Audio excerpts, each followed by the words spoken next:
Claude Guéant, Xavier Muscat, Emmanuel Mignon et 3 autres anciens conseillers de Nicolas Sarkozy à l'Élysée, placés en garde à vue pendant quelques heures hier. La justice enquête sur les sondages dont le coût et l'attribution avaient été épinglés par la Cour des comptes. Alors est-on dans l'acharnement, dans l'anti-sarkozysme judiciaire, ou est-ce vraiment l'affaire qui peut le faire tomber? C'est la question qui fâche de 7h15 sur Europe 1. Et pour y répondre, nous sommes en duplex avec Jean-Christophe Picard. Vous êtes le président de l'association Anticorps. Bonjour Jean-Christophe Picard. Bonjour. La justice s'interroge sur les sondages de l'Élysée, des contrats passés pendant le quinquennat de Nicolas Sarkozy avec 9 instituts de sondage. En quoi est-ce un problème qu'un chef de l'État, qu'un président de la République prenne le pouls de l'opinion ?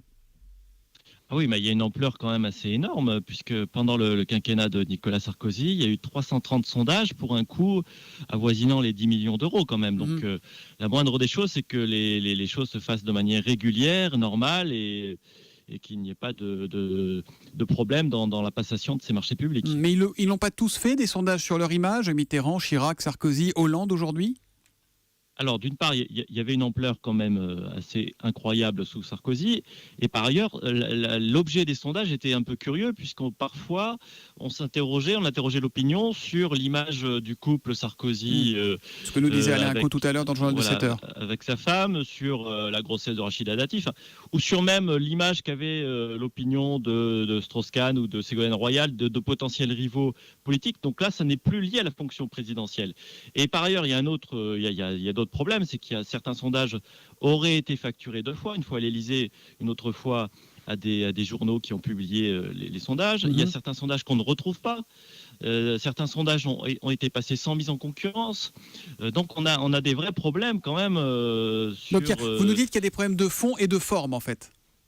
Absolument, il y a absolument à la fois dans la passation, il y a des irrégularités, et puis sur la nature même des sondages commandés, ils ne sont pas toujours liés à la fonction présidentielle. On parle beaucoup de Patrick Buisson dans ce dossier qui a réalisé beaucoup de sondages via sa société Publifact, et pourtant, Patrick Buisson, il n'a pas été placé en garde à vue. Comment ça se fait ? Alors ça, je ne suis pas effectivement informé. Il aurait été logique qu'il soit entendu, comme d'autres instituts de sondage. Je ne sais pas quelle logique ont les enquêteurs. Je remarque que c'est assez laborieux, puisqu'on a déposé 2 plaintes en 2010. Il a fallu se constituer partie civile. On nous a opposé l'irresponsabilité pénale du chef de l'État et de ses collaborateurs. Donc, immunité présidentielle, en fait. Voilà. Voilà, l'immunité présidentielle. On nous avait dit à l'époque que ça devait s'appliquer aux collaborateurs. On a réussi quand même à finir par déclencher une enquête. Ça fait 5 ans. On en est à la garde à vue. Donc, quand j'entends parler d'acharnement, je ne sais pas, ça fait quand même... Non, mais on pose la question parce que la Cour des comptes, qui avait stigmatisé des conventions passées, notamment en 2007 pour certains contrats de sondage, avait aussi dit, après 2009, un sérieux effort de rationalisation et d'économie a été fait. Pardon pour l'effort, parce qu'entre 2011 et 2012, on les retrouve même pas, les sondages commandés. Alors, je ne sais pas où il est. L'effort, c'est que là on est même plus dans le détournement de biens publics, on serait dans la destruction de biens publics, puisqu'on n'arrive même plus à démontrer l'existence des sondages. Alors, donc, il y a beaucoup de choses qu'on ne sait pas, en fait, c'est ça. Il y a des choses incroyables quand même. On parle de près de 10 millions d'euros, donc c'est quand même la moindre des choses qu'on retrouve les prestations payées avec l'argent public. En même temps, vous dites vous dites on parle d'eux, c'est le moment où je vais vous parler d'Éric Woerth, chargé par tout le monde pendant 5 ans dans l'affaire Bettencourt, et à la fin une relaxe. Oui, avec quand même des attendus très très sévères. C'était quand même faute de preuves. La décision de justice est relaxe. Après, on peut dire ce qu'on veut, mais la relaxe décision de justice, avec des attendus très sévères. Après, moi je prends acte. En l'occurrence, nous on a appuyé notre plainte sur le rapport de la Cour des comptes, ce qui me semble un organisme sérieux. On accuse pour l'instant nommément personne, on a porté plainte contre X, on attend de voir le résultat de l'enquête. Ce que l'on dit, c'est qu'il y a des choses qui nous semblent qu'il convient d'examiner pour voir si l'argent public a été bien utilisé. Le rapport de la Cour des comptes était quand même très sévère.